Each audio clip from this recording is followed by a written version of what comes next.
안녕하세요. 자동차 고르는 남자 차우담입니다. 제가 지난번에 하이브리드를 소개하는 영상이 있는데 거기서 많은 분들이 중고차로 유지비를 고려한다면 하이브리드보다 LPG차가 더 적합하다는 댓글을 많이 달아주셔서 오늘은 LPG 중고차를 소개해보도록 하겠습니다. 제가 생각하기에도 LPG차는 충전소가 적은 것을 제외하면 장점이 많은 차입니다. 혹시 아직도 LPG차는 겨울에 시동이 잘 안 걸리고 트렁크에 가스통이 들어가 트렁크가 좁고 언덕을 잘 못 올라가는 출력이 부족한 차로 알고 있다면 그건 10년보다 훨씬 더 전 이야기고, 지금은 출력과 시동성 등 동급 가솔린과 큰 차이가 안 날 정도로 격차가 많이 줄어들었습니다.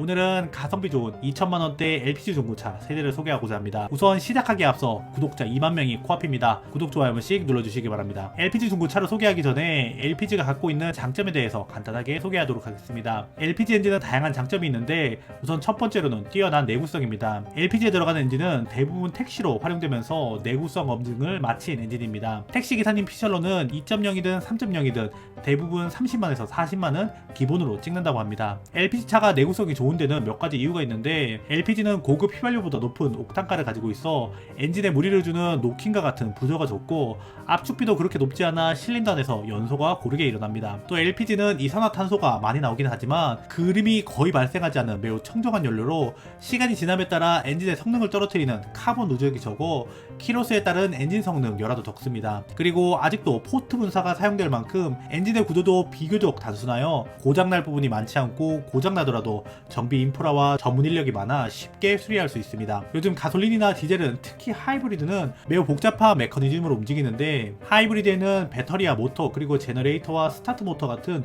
모터리와 전용 브레이크 등 새로운 종류의 부품이 너무 많이 추가되고 또 비용도 비쌉니다. 하지만 LPG는 전용 부품이 거의 없으며 많은 택시를 수리한 내공 있는 정비소가 많아 저렴하고 편하게 수리할 수 있습니다. 두 번째 LPG의 장점은 정숙성입니다.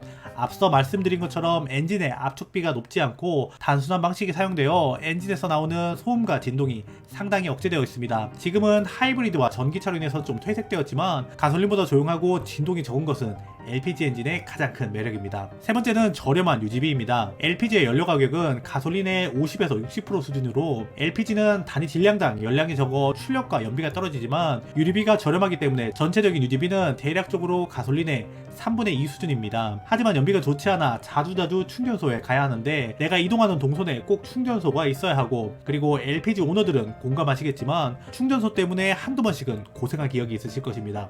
자, 이제 가성비 좋은 LPG 차량 세대를 소개해보고자 합니다. 첫 번째는 더 뉴 SM6입니다. 요즘 르노차로 소개하면 욕먹는데 가성비로만 따지면은 SM6 LP 같은 차도 없어 첫 번째 LPG 차량으로 더 뉴 SM6를 선정해보았습니다. 저도 개인적으로 르노 마케팅 직원의 남자를 조롱하는 손동작으로 르노차에 좋은 감정이 있는 것은 아니지만, 해당 중고차를 불매하면 결국에는 이 일과 상관없는 중고차 딜러와 차주가 손해보는 구조라서, 물론 중고차 불매가 계속 지속되면은 나중에는 르노에도 타격이 있겠지만 저는 과연 이게 맞나 이런 생각이 듭니다. 더 뉴 SM6는 SM6의 페이스리프트 모델로 2020년에 출시한 차입니다. 더 뉴 SM6는 2-3년만 지나면 거의 반토막이 날 정도로 어마어마한 감가를 때려맞았습니다. SM6는 페이스리프트를 하면서 기존 SM6가 가지고 있던 문제점을 대부분 개선했는데, 이럼에도 불구하고 중고 가격이 낮은 것은 아마도 그동안 쌓여있던 SM6의 이미지가 중고 가격을 많이 끌어내린 것 같습니다. 이상하게 르노는 훨씬 잘 팔리는 주력 차종인 QM6보다 SM6의 문제점을 개선하고 성능을 보완하는데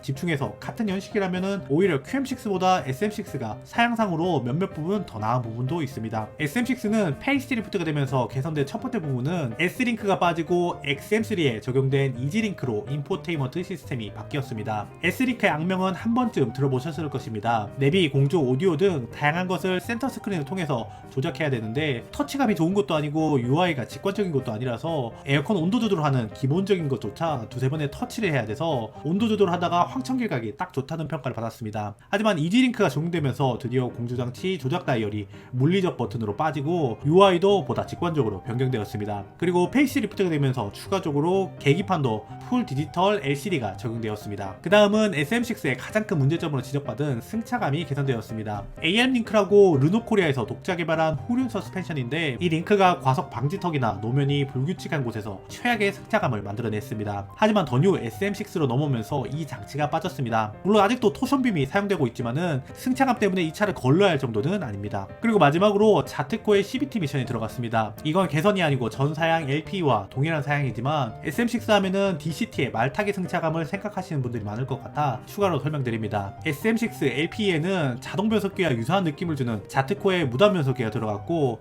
예전부터 계속 사용한 미션답게 내구성과 성능 모두 큰 문제가 없었습니다. 이외에도 SM6는 르노의 자랑 도넛형 가스본배가 들어가 트렁크 공간 손해가 없습니다. 그리고 아마 많은 분들이 공감하실 텐데 SM6의 최대 장점은 아마 디자인이 아닐까 생각합니다. 출시한 지 10년이 다 돼가지만 여전히 실내외 디자인은 요즘 차와 비교해도 경쟁력이 있다고 생각합니다. 또 QM6는 그랑 꼴레오스가 나왔지만 SM6는 후속 계획도 아직 없어 중고차를 사도 중고차 같지 않다는 게 장점입니다. 또 르노의 LPG 엔진은 최대 토크가 3700rpm에 터질 정도로 가솔린 대비 최고 출력은 부족하지만 실용 구간 위주로 세팅이 되어 있어 물론 고RPM에서는 출력이 부족하겠지만 실용 영역에서는 가솔린 자연흡기 대비 크게 답답하지 않은 출력을 가지고 있습니다. 하지만 이렇게 장점이 많더라도 SM6는 내가 살 때 저렴해서 좋지만 나중에 되팔 때 내가 산 것보다 훨씬 저렴하게 되팔아야 하기 때문에 차를 자주 바꾸신다면 추천드리지 않습니다. 가성비 끝판왕 LPG 더 뉴 SM6 LPE가 첫 번째 차량입니다. 두 번째는 DM8 소나타 LPI입니다. SM6가 아무래도 르노 차라서 나중에 되팔 때 감가도 심하고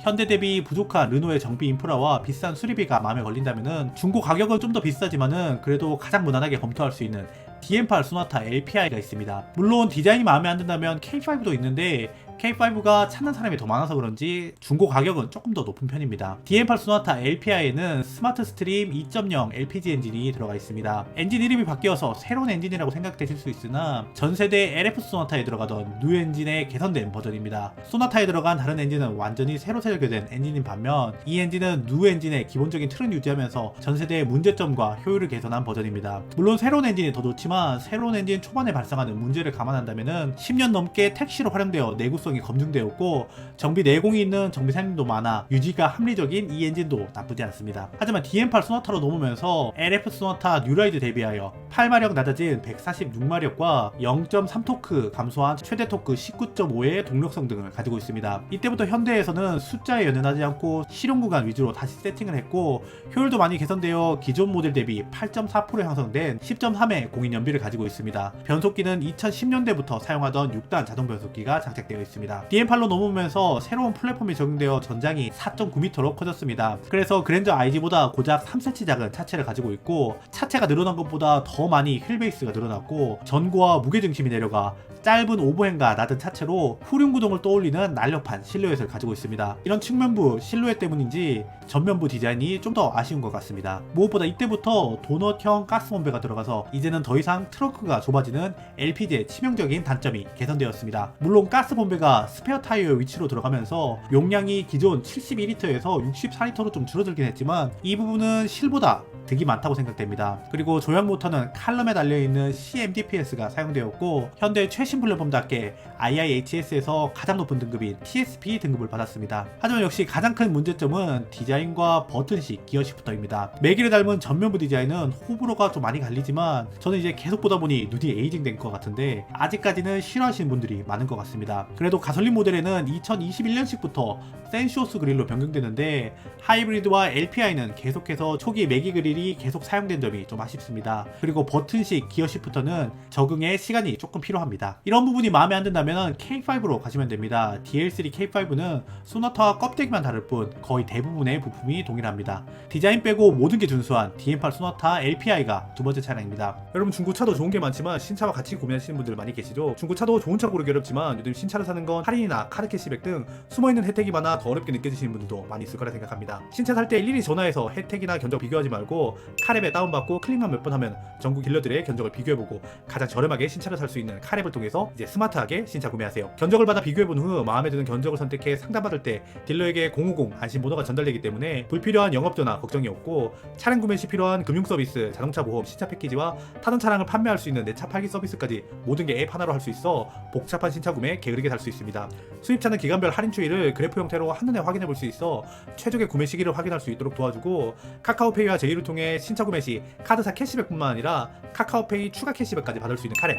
신차 이제 카랩에서 게으르게 사세요. 세 번째는 K7 프리미엄 LPI입니다. 원래 그랜저가 K7보다 감가가 적은 편이기도 하고 더 뉴 그랜저 LPI에는 앞서 소개해드린 SM6나 소나타와 동일한 도넛형 가스본배가 들어가 트렁크 손해가 없습니다. 하지만 K7 프리미엄 LPI에는 우리가 흔히 알고 있는 실린더형 가스본배가 들어갔습니다. 트렁크에 가스통이 있다 보니 어쩌면 좀 흉물스럽기도 하고 트렁크 공간이 좁아집니다. 이런 차이로 인해서 더 뉴 그랜저는 감가가 적은 반면 K7 프리미엄은 상대적으로 감가가 좀 많이 된 편입니다. 하지만 그랜저와 K7부터는 3000cc 람다 엔진이 들어가기 때문에 공인 연비는 엔진이 커진 만큼 7kg대 중반입니다. 가뜩이나 연비도 떨어지는데 좀 더 작은 도넛형 가스본배가 들어가서 일회 충전으로 갈 수 있는 주행거리가 줄어들어 충전이 귀찮을 수 있습니다.